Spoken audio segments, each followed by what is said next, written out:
This woman's kidnapping story was so bizarre, many, including police, thought it was a hoax. Welcome back to Avery After Dark. I'm your host, Avery Ross. I am so glad you're here with me today. On Avery After Dark, I cover everything from mysteries, to the most baffling true crime cases, to the paranormal. So if that's up your alley, you were in the right place. I'd love it if you subscribe to this channel, leave a like and a comment while you're here, and turn on post notifications. I upload new episodes every week, and I never want you to miss out. Now, without further ado, let's get into today's case because this one is a doozy. Our story begins in 2015 in Vallejo, California, where Denise Huskins and Quinn had just started dating. They both worked as physical therapists, they had a lot in common, and they were a cute couple, according to friends. But they had been having some issues. Denise had found out that had been cheating with an ex. Had been messaging his ex-fiancé about possibly getting back together. She said she was devastated. The two were having a hard time, Denise trying to figure out how to move on with the relationship.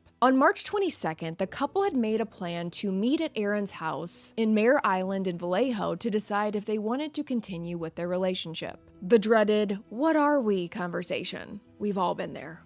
They ate pizza and talked and ultimately decided to give their relationship another shot, saying it felt like a fresh start. But Denise didn't know that her decision to go to Aaron's house that night would change everything. After they talked, they went to sleep around midnight. Then, at 3 a.m., as Denise and Aaron were upstairs sleeping, they woke up to find an intruder had broken in and was in their bedroom, standing there in a wetsuit. His deep voice said, "Wake up, this is a robbery." Denise recalled the intruder spoke like a robot and said, "We are not here to hurt you." The intruder then began a series of demands, the couple in a state of shock. The intruder told Aaron to give him his computer and bank account information. He then bound the couple with zip ties and forced them to put on swimming goggles that had been covered in duct tape and put headphones on. During this, the couple said the intruder was applauding them, telling them how good they were doing with his demands. Very strange. But in the midst of this, the intruder interrupts the entire thing and asks Aaron, "We have a problem. Do Denise and your ex-fiancé look alike?" What?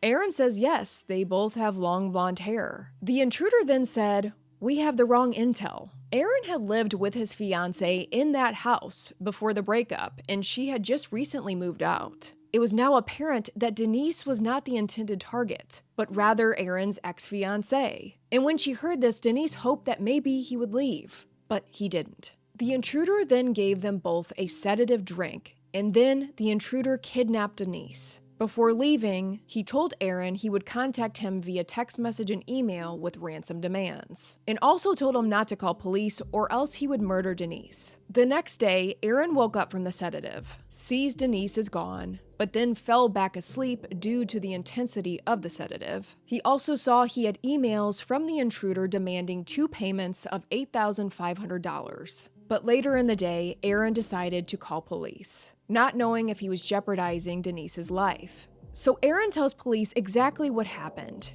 but to them, the entire story sounds so far-fetched. The strange details surrounding the break-in, the sedative, the goggles, the wetsuit, detectives felt like it had to be made up. Police also learned of Aaron's cheating, the couple's recent relationship issues, and this made police suspicious of him. A massive manhunt began. Hundreds of police and FBI searched all over for Denise, when 48 hours later, she reappears in Huntington Beach, California, her hometown, 400 miles away from where she was kidnapped. 2 traumatic days later, Denise was free. She said that her captor had released her on the street that she grew up on. And Denise went on to tell police a similar story as to what Aaron had told them. She said she was taken by a man to his home in Lake Tahoe, where she was assaulted. Then, after 2 days, her captor decided to release her. Denise believed the reason he did this was because she tried to build a rapport with the kidnapper, engaging with him in conversation. And after the 48 hours of being held hostage, the kidnapper drove her all the way to Huntington Beach, as she had told him that she was from there. He dropped her off near her dad's home and then sped off. This was such a twisted story, and it didn't take long for Denise and Aaron to realize that police weren't believing any of it. The story was just so elaborate, it seemed like the plot of a thriller movie, specifically Gone Girl.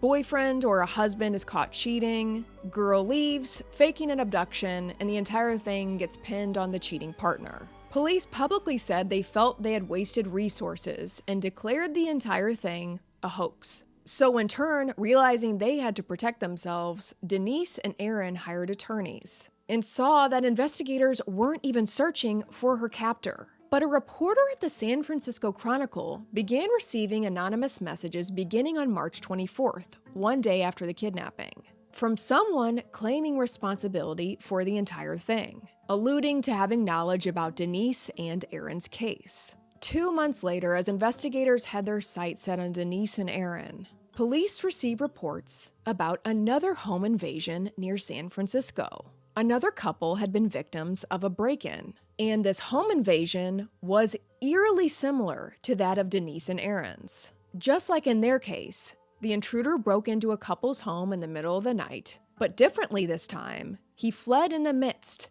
accidentally dropping his cell phone at the scene. Police tracked the phone to a man named Matthew Mueller. Matthew, a former Marine and disbarred attorney educated at Harvard, had his property searched. And inside his home, what do they find? Aaron Quinn's stolen laptop and all sorts of evidence connecting him to Denise's kidnapping. Matthew Mueller was arrested and taken into custody. And investigators are finally forced to see that Denise and Aaron didn't make this up. Denise was in fact kidnapped by the intruder, and it was Matthew Mueller. Investigators found that Mueller had targeted Aaron and his ex-fiancée, who looked a lot like Denise. He had used a remote-controlled drone to spy on the couple in the months leading up to the crimes. But his motive remains a mystery. 44-year-old Matthew Mueller eventually confessed, pled guilty, and was sentenced to 40 years behind bars. And was more recently sentenced to another 31 years. And in the end, after months of torment, both from the crime and from police not believing them, Denise and Aaron were vindicated. The couple won a settlement of $2.5 million from the Vallejo Police Department, but say the entire thing was traumatizing. But their story did have a happy ending. Denise and Aaron are now married and have a child, and I wish them all the best. It really is one of the most twisted stories I have ever heard of. To go through all of that and not be believed would be so devastating. I'm so glad that they got their happy ending. But I gotta know, what are your thoughts on this case? Leave your thoughts and theories in the comments. I always really enjoy hearing your take on these cases. Thank you so much for subscribing to this channel. Be on the lookout for next episode. I have even more mystery coming your way. Until then, I'm Avery Ross, and this is Avery After Dark.